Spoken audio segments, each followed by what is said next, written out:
স্বাধীন হচ্ছে বিচার বিভাগ, কিন্তু এর আয় ব্যয়ের হিসাব থাকছে কার হাতে? এ প্রশ্নই বড় হয়ে সামনে এসেছে আদালত চত্বরে।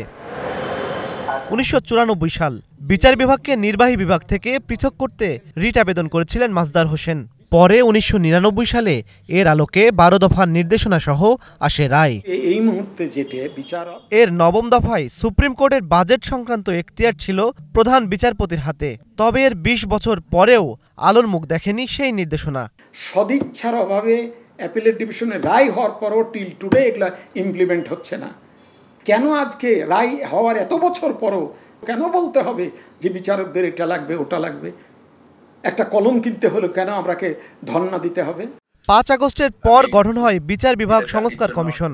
৫ ফেব্রুয়ারি প্রধান উপদেষ্টার কাছে জমা হয়েছে তাদের প্রতিবেদনও। তাতে রয়েছে আর্থিক স্বাধীনতা নিশ্চিতে বাজেট প্রণয়ন, বাস্তবায়ন ও বরাদ্দ বাড়ানোর সুপারিশও। বিচার বিভাগের স্বাধীনতা বলতে বিচারককে সমস্ত প্রভাব, অর্থনৈতিক কর্মকাণ্ড বা আর্থিক নৈতিক স্খলন যেন বিচারকদের না হয়, সেই জন্য বিচারকদেরকে অর্থনৈতিক স্বাধীনতা দিতে হবে। বিচার বিভাগের অর্থনৈতিক দিক, এর অ্যাডমিনিস্ট্রেশন, এর দেখভাল করার ১০৯ অনুযায়ী চিফ জাস্টিসকে যে ক্ষমতা দেওয়া হয়েছে, সুপারিনটেন্ডেন্টস অফ জুডিশিয়ারি, তিনি করবেন।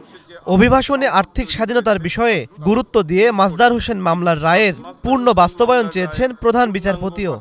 স্বাধীন বিচার বিভাগের অন্যতম শর্ত হচ্ছে বিচার বিভাগের আর্থিক স্বাধীনতা নিশ্চিতকরণ। এই উদ্দেশ্যে সুপ্রিম কোর্টের অধীনে জেলা আদালতসমূহের জন্য সরকারকে স্বতন্ত্র বাজেট বরাদ্দ করতে হবে। সুপ্রিম কোর্টে বিচার বিভাগের উন্নয়ন ও পরিচালন বাবদ যে বাজেট চাইবে সরকারকে তা প্রদান করতে হবে।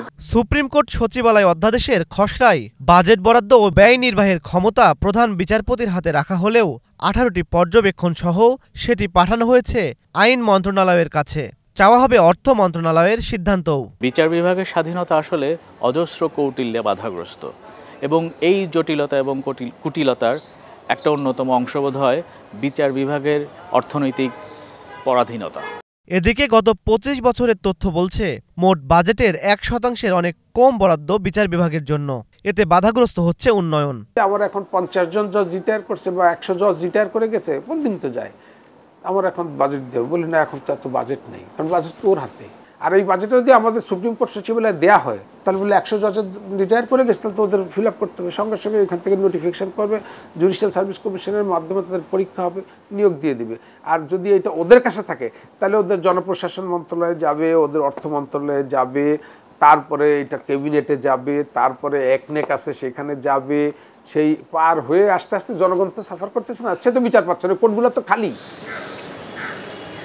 সে কারণে আইনজীবীরা বলছেন বিচার বিভাগের প্রকৃত স্বাধীনতা নিশ্চিতে পৃথক সচিবালয় ছাড়াও প্রয়োজন হবে স্বতন্ত্র বাজেটের এখতিয়ার। বিগত আওয়ামী লীগ সরকারের সময়ে বিচার বিভাগ যেভাবে রাজনৈতিক প্রভাবের অধীনে ছিল, তা থেকে উত্তরণের জন্য প্রয়োজন বিচার বিভাগের পূর্ণাঙ্গ স্বাধীনতা। আর সংশ্লিষ্টরা বলছেন বিচার বিভাগ তখনই পূর্ণাঙ্গ স্বাধীন হবে যখন আদালত স্বাধীনভাবে রায় দেওয়ার পাশাপাশি নিজেদের বাজেট নিজেরাই নিয়ন্ত্রণ করতে পারবে। ইমন মাহমুদ, স্টার নিউজ, ঢাকা।